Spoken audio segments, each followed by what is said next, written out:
Hi guys! Welcome back to another reaction video.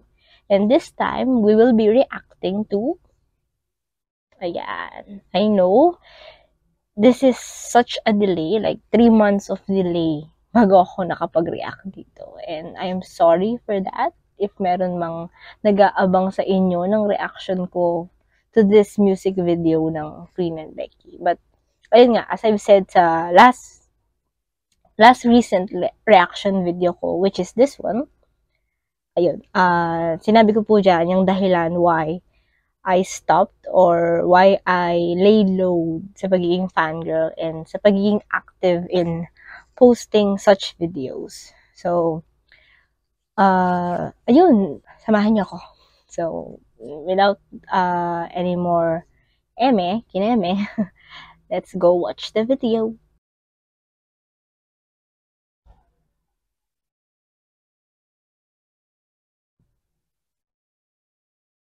Ako na ha?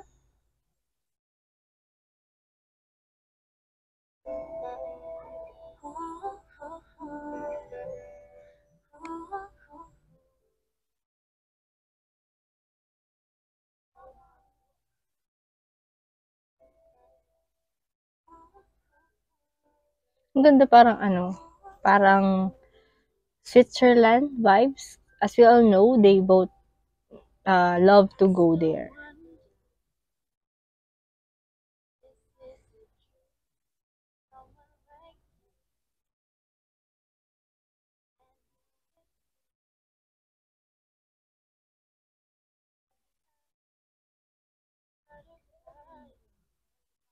Ay, grabe namang tingin niyan.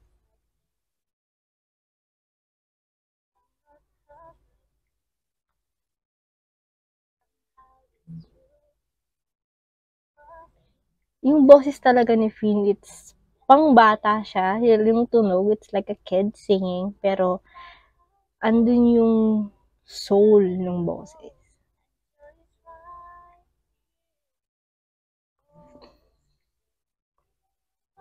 Saan to? Like, where did this... Saan nila sinute to? Like, wala talaga akong idea. It looks like sa ibang bansa. Kasi they are wearing pang malamig. We all know naman na sa Thailand is kind of same as Philippines yung weather.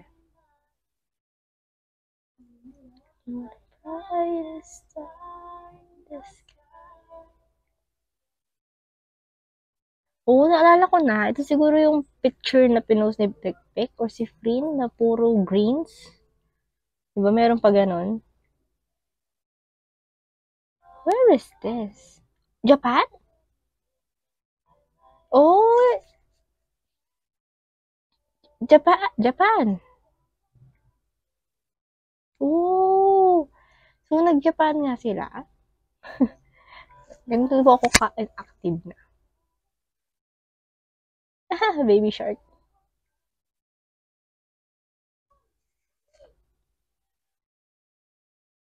Para siyang date. Yung concept. Huwag mo naman titigan ng ganyan. Kinikilig. Ah, kanto. Oh.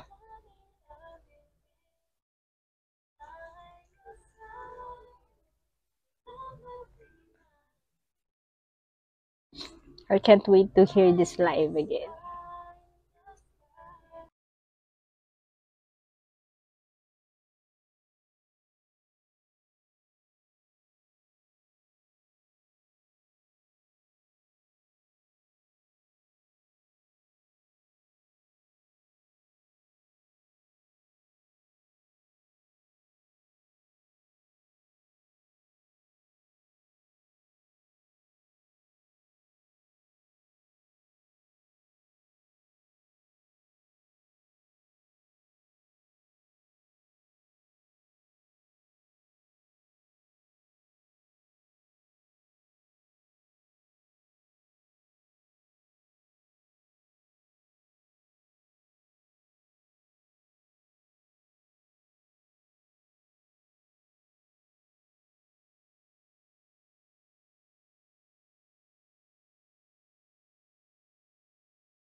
So, ayun.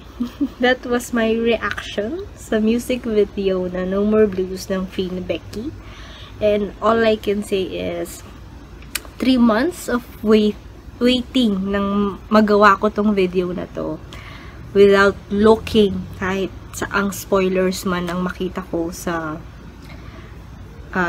Twitter, Instagram, or Facebook, or mapa-TikTok man yan. Pag merong snippet na alam kong No More Blues yun, scroll kagad. Kasi I really want to do a reaction video dito nga. Kasi isa to sa inaantay na music video ng Finn and Becky.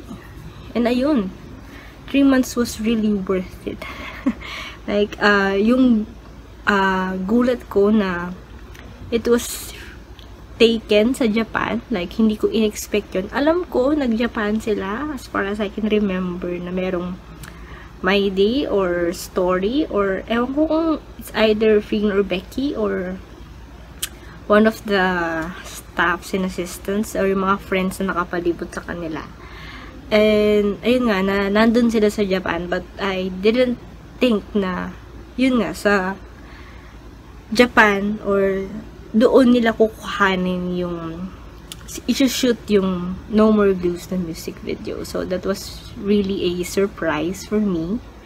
Kasi I didn't expect it. And it made it more special. Kasi nga, ayun nga, sa ibang bansa siya. So, nagle-level up po talaga. Ayun. So, I'm so happy for that. And meron lang akong napansin sa music video. And balikan natin. Yung pagsuot nila nung traditional costume or traditional wear ng Japan, which is the kimono yata yun. Alam ko ang tawag. Yun, yung kimono is ang gandang touch nun. Kasi nga, yun nga, nasa Japan sila. And it's a great cultural respect na din na, ayun nga, they wore those traditional costumes or traditional outfit kung nasan country nila, Shinyutyo. So, and it was nice seeing them na kimono. And sana sa next po mag-ano sila, diba? Magsayat-saya. Diba? You know, diba? Dito naman sa Pilipinas yung next na music video. Sana man. Diba? IDF. Balik-balik naman kayo dito eh, diba? Ayun, meron pa akong isang napansin din dito. Ayun, yung sinulat nila dun sa parang wood planks yata to, or ewan ko, basta makapal sila itong mga to. I don't know anong tawag dito. Pero parang wishes siguro to kasi maraming nakasabit dun sa parang wall. And it's in Thai. So, I will do a research. Ayan, maghahalog po tayo sa Twitter kung ano yung meaning ng mga yon. And sa mga hindi pa nakakita sa past 3 months, ito yan. Yan, sana mahanap ko sila. If mahanap ko sila, these are the translations nung nakasulat dun sa plank na sinulat ni Finn and Becky para sa isa't isa, I guess. Siguro feeling ko ano yun, promises to each other, parang ganon. So, ayan. I will put them here. Also, love na parang kinakanta nila yung, hindi, parang ano, parang yung lyrics ng kanta ay they are saying it to each other. Like, ganun. Parang it's a love letter. Yan. Parang ganun ang naging dating ng No More Blues. Which is yun nga. It's technically a love letter. And, ayun. I just love na ginamit nila yung concept na yun. And, lastly, yung bloopers sa huli. Ang cute. Like, as a fan ng Finn Becky, isa yun sa minamahal ko sa kanila. Yun yung quirky side nilang dalawa. Like, yung bata side pa rin nila. And I love seeing na nilagyan nila ng bloopers sa huli kasi paano, cute, gano'n. And, confused lang ako dun sa part na bakit nandun si Heng. Like, I am confused bakit nandun siya actually kasi hindi ko siya nakita sa music video. Well, pwede naman siya sumama sa Japan, diba? Pero nagtataka lang ako why was he there. Kasi, hindi ko siya napansin sa music video. So, siguro, sumama siya. Or meron silang fan meet sa Japan. Hindi ko alam. Kasi nga, inactive po. Pasensya na. That's it. That's the reaction video. I hope na nag-enjoy kayo sa kilig na nadama ko na naman sa isang Freen Becky video na naman. So, ayun. Lastly, announcement. April 27 po, babalik ang Freen Becky here. So, that only means na there will be another vlog. Manonood po ulit tayo doon. And we will attend. We had the means, we had the strings to pull to attend dun sa fan meet event. And isa lang po ang ibig sabihin niyan, we will have another vlog. So, ayun. If you want to watch that vlogs, watch out lang kayo dito sa channel ko. And you can also subscribe, do whatever you want to get notified. Parang ganun na rin. Ayun, sa mga hindi makakapunta, wag po tayong malungkot. I will do my best to capture every moment ng fan meet at maipakita or maipag-experience sa inyo ang isang lodge ticket experience once again. So, ayun, that's it. Thank you for watching. I'll see you on the next video. Bye!